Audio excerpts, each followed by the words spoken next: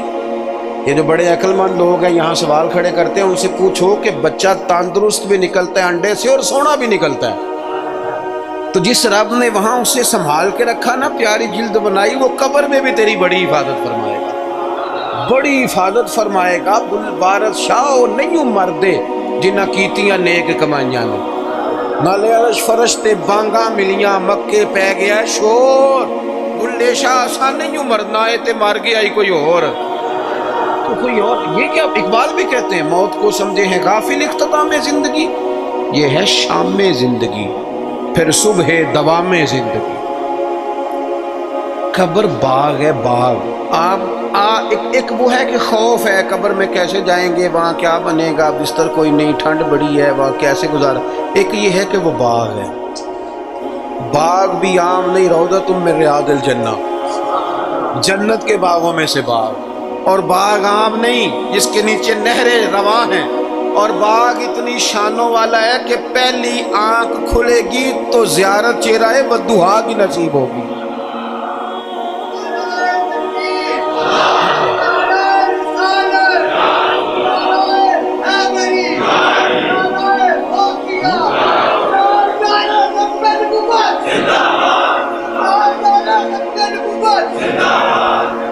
میری بات پر توجہ کر۔ جب آپ کا یہ نظریہ بن جاتا ہے نا کہ میرے لیے آگے بڑا کچھ ہے، جو لوگ یہاں سے گئے تھے نا سعودی عرب محنت مزدوری کرنے، انہوں نے وہاں مکان بنائے،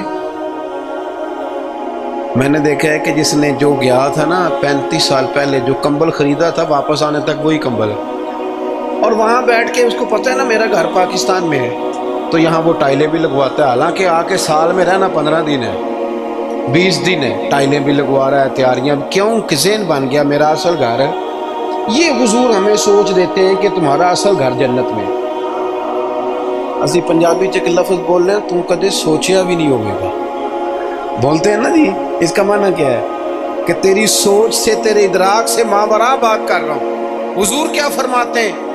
نبی پاک فرماتے ہیں تمہارے لیے رب نے جنت میں وہ نعمتیں تیار کی ہیں نہ کسی آنکھ نے دیکھی، نہ کسی کان نے سنی، اور فرمایا تمہارے دل پر خیال بھی نہیں گزرا ہوگا کہ اللہ یہ عظمت عطا فرمائے گا۔ اس کی طرف رغبت کی۔ یہ تو آپ آئے ہیں جاہل لوگ جو جنت کا مذاق اڑاتے ہیں۔ ہمارے بعض نعت خواں اللہ ماشاءاللہ، بعض ادیب، بعض شاعر، بعض واعظین، وہ کہتے ہیں میں جنت ہوگا دی گل کرنا، اگا کتے جانا ہے تو یہی سارا کچھ ہے، جنت میں ہی اللہ کا قرب ملے گا اور یہی رسول اللہ کی زیارت بھی نصیب ہوگی۔ آگے کدھر جانا ہے تو نے؟ کون سی نئی جگہ بنا لی میاں تو نے؟ بات کو سمجھیں۔ اب حضور نے نظریہ دیا، حضرت عمر فاروق رضی اللہ تعالیٰ عنہ سرکار سے ملنے آئے۔ حضور نہ موٹے بان کی چارپائی پہ آرام فرما تھے، ہن تے پئی پنڈا چ بھی بیڈ نے، بان دیاں چارپائیاں کتھے رہ گئیاں؟ کی آکھی دا سی مونج دی منجی، بولو نا یار، مونج دی تے جیڑی جیز چ ملدی سی او دے بس پاوے رنگین ہوندے سن، انجی یہ اوہو، لیکن کمال تھی نا یار، مکان کچے بندے پکے، محبت گہری، پیار زیادہ۔ حضرت عمر آئے، اللہ کے رسول آرام فرماتے موٹے بان کی چارپائی پہ، حضور حضرت عمر کے لیے اٹھے تو کمر پر نا یہ جو موٹے بان کی چارپائی ہوتی ہے اس کے نشان پڑ جاتے ہیں، اور ہم نے دیکھے اکثر بزرگوں کی کمروں پہ نشان ہوتے، اکثر دیکھے۔ سرکار اٹھے تو کپڑا مبارک ذرا ہٹا تو دیکھا کہ نشان پڑے ہوئے، تو حضرت عمر رو پڑے، دلیر آدمی تھے پر رو پڑے، حضور کی محبت میں روئے۔ عرض کی یا رسول اللہ، کیسر و کسرا تو دنیا میں بڑی آسانیوں میں ہیں اور آپ اللہ کے حبیب ہو کے؟ وہ درد سے رو رہے ہیں، اخلاص سے بات کر، لیکن نبی کریم علیہ السلام ان کی سوچوں کو بدل رہے ہیں، انہیں نظریہ دے رہے ہیں۔ حضور فرمانے لگے عمر تم پسند نہیں کرتے کہ وہ دنیا میں تھوڑی آسانی لیں اور آخرت میں رسوا ہو جائیں، اور یہ پسند نہیں کرتے کہ ہم دنیا میں تھوڑی تکلیف برداشت کریں اور آخرت کی ساری سعادتیں اللہ ہمیں ہی عطا فرما دے؟ اس لیے حضور نے فقر کو پسند کیا، سادی روٹی کو پسند کیا، کچے مکان کو پسند کیا۔ جب آپ کا نظریہ یہ نہیں بنتا کہ میرے لیے آگے بڑا کچھ ہے، اتنی دیر تک انسان آخرت کی تیاری کا شوق پیدا نہیں کرتا۔ اگر یہ نظریہ بن جائے، وہ ملا رومی رحمۃ اللہ لکھا ہے کہ مصر میں ایک زمانے تک یہ طریقہ رہا کہ وہ سال کے نا آخری دن، سمجھ لیں ذی الحج کی 29 تاریخ کو دریا کے کنارے جاتے تھے تو جو بندہ سب سے پہلے کشتی سے اترتا تھا نا اسے پکڑ کے بادشاہ بنا لیتے۔ پورا سال اس کی بات مانتے تھے، لیکن سال گزرنے سے 2-3 دن پہلے اسے جنگل میں چھوڑ آتے تھے، بھیڑیے کھا جاتے تھے، کہتے تھے اگر زندہ رہا تو دوبارہ کرسی پہ بیٹھنے کی سازش کرے گا۔ اس کا بھی بڑا ذائقہ ہے نا، ایک دفعہ بندہ بن جائے تو پھر یہ چسکا جاتا بھی نہیں۔ تو ان کا یہ طریقہ تھا۔ ایک درویش بھی ایک دن، اسے کیا پتا تھا کہ یہ بادشاہ بنائیں گے، وہ اترا کشتی سے، انہوں نے پکڑ لیا، وہ کدھر لے کے جا رہے ہو؟ کہا تمہیں بادشاہ بنانا ہے۔ کہنے لگا مجھ سے تو پوچھ لو۔ انہوں نے کہا بادشاہ ہم جو بندہ آتا ہے نا ہمارا اصول ہے بادشاہ بنا لیتے ہیں۔ تو اس نے کہا ٹھیک ہے، بتاؤ بادشاہ کے ساتھ کیا کرتے ہو، کیا طریقہ؟ انہوں نے کہا جی سال آپ کی بات مانیں گے۔ میں سال کے بعد کہنے لگے وہ جنگل ہے اس میں چھوڑیں گے۔ کہنے لگا ایک تو 2 وعدے کرو، ایک تو تم جو میں کہوں گا سارا سال مانو گے، اور دوسرا اسی جنگل میں چھوڑو گے، کسی اور میں تو نہیں پھر چھوڑا ہوگا؟ انہوں نے کہا نہیں اسی میں چھوڑیں گے۔ اس نے بیٹھتے ہی پہلا حکم یہ دیا کہ اس جنگل سے ساری جھاڑیاں کاٹ دو۔ دوسرا حکم یہ دیا، اب جھاڑیاں کٹ رہی تھی تو درندے ویسے ہی بھاگ گئے جنگل سے۔ پھر اس نے کہا کہ یہاں ذرا لگا کے نا اچھی طریقے سے حال کو ذرا پھول اگاؤ، کھیتیاں اگاؤ۔ وہ پورا سال وہ باغ سنوارتا رہا۔ اب لوگوں نے وعدہ کر لیا تھا وہیں چھوڑ کے آئیں گے۔ سال کا آخر ہوا تو پہلے بادشاہوں کو لے جائیں، وہ بیٹھتے تھے نا کرسیوں پہ تو غافل ہو جاتے تھے اور چکروں میں پڑ جاتے تھے۔ معاذ اللہ کہتے تھے یہ گزارو نا تو پھر آخری دن دیکھا جائے گا۔ معاذ اللہ جو آج ہماری سوچیں بن گئی۔ اب آخری دن جب جنگل میں لے کے جاتے تھے تو تڑپتے تھے نہ لے کے جاؤ نہ لے کے جاؤ، لیکن اس نے چونکہ سارا سال محنت کی تھی نا وہاں جانے کے لیے، اس کو جب لے کے جا رہے تھے تو کہہ رہا تھا اجے لونی ذرا جلدی نہیں لے جاتے، ذرا جلدی نہیں لے جاتے۔ عارف رومی فرماتے ہیں کچھ بندے دنیا میں رہتے ہیں، دنیا میں جیتے ہیں، لوگوں کے ساتھ وقت گزارتے ہیں، لیکن موقع ملا ہوتا ہے نا اپنی قبر کو باغ بناتے رہتے ہیں، پھول لگاتے رہتے ہیں۔ اور یار کتنی لمبی راتیں ہیں، جو ان راتوں میں بھی تہجد نہ پڑھے اس نے کب پڑھنی ہے؟ جو ابھی بھی، اور دروازہ صبح کھٹک گیا تو پھر بھی تو اٹھنا ہے کہ نہیں؟ بولو خدا نہ کرے کوئی بیمار ہو گیا تو سحری میں اٹھنا پڑے گا کہ نہیں؟ بہتر نہیں رب کی رضا کے لیے اٹھ جائیں؟ اٹھے نا 5 بجے، آدھا گھنٹہ نفل پڑھیں، پھر فجر ہو جائے گی، پھر اس کے بعد فجر کی فرائض کی تیاری کریں۔ دنیا میں رہ کے جو بندہ اپنی وہاں کے مارتا رہے گا نا بچھو قبر کے، انشاءاللہ جب وہ دنیا سے جائے گا نا تو حضرت باعزید بستامی کی طرح ہنستا مسکراتا ہی دنیا سے جائے گا، پھر ہنستا مسکراتا ہی دنیا سے جائے گا۔ اور اعلیٰ حضرت بریلوی کہتے ہیں ہم تو لحد میں عشق رخ شاہ کا داغ لے کے چلے، اندھیری رات سنی تھی تو چراغ لے کے چلے اپنی اس فکر کا اظہار کریں۔ بات ختم کرتا ہوں۔ ایک خاتون نے آ کے عرض کیا تھا، بخاری شریف میں موجود ہے، یا رسول اللہ میں مرگی کی مریض ہوں۔ سرکار نے فرمایا کہ کیا چاہتی ہے؟ عرض کی حضور چاہتی ہوں میرے لیے دعا کر دے، اللہ شفا دے دے۔ حضور سب کے لیے دعائیں کرتے تھے، پر آج پتہ کیا فرمایا؟ فرمایا اگر تو چاہے تو دعا کر دیتا ہوں شفا ہو جائے گی، اور اگر کرے صبر۔ معنی کیا ہے؟ مرگی کے ساتھ ہی گزارا کرے تو پھر میں دعا کروں گا، رب تجھے جنت عطا فرمائے گا۔ اب ذہن بن گیا تھا نا کہ آخرت ٹھیک ہونی چاہیے، نظریہ بن گیا تھا، تو وہ خاتون فوراً کہنے لگی یا رسول اللہ آپ دعا کر دیں رب مجھے جنت ہی عطا کرے۔ کیا کہہ رہی ہے بھلا؟ وہ کہہ رہی ہے میں مرگی کے ساتھ ہی گزارا کر رہا ہوں، تھوڑی سی تو زندگی ہے، جی لوں گی مرگی کے ساتھ۔ سرکار نے دعا کر دی، عرض کرنے لگی یا رسول اللہ صلی اللہ علیہ وسلم جب مرگی ہوتی ہے تو جسم سے کپڑا ہٹ جاتا ہے، عورت ہوں تو حیا آتی ہے۔ تو محبوب نے دعا کر دی۔ لوگ کہتے ہیں جتنی مرضی مرگی ہوتی تھی کپڑے جسم پہ قائم رہتے تھے۔ بڑا لمبا وہ خاتون حیات رہی، باہر سے کوئی آتا تھا تو صحابہ پوچھتے تھے جنتی عورت دیکھنی ہے؟ اس بوڑھی کی زیارت کرو، اسے دنیا میں حضور نے جنت کی بشارت عطا فرمائی۔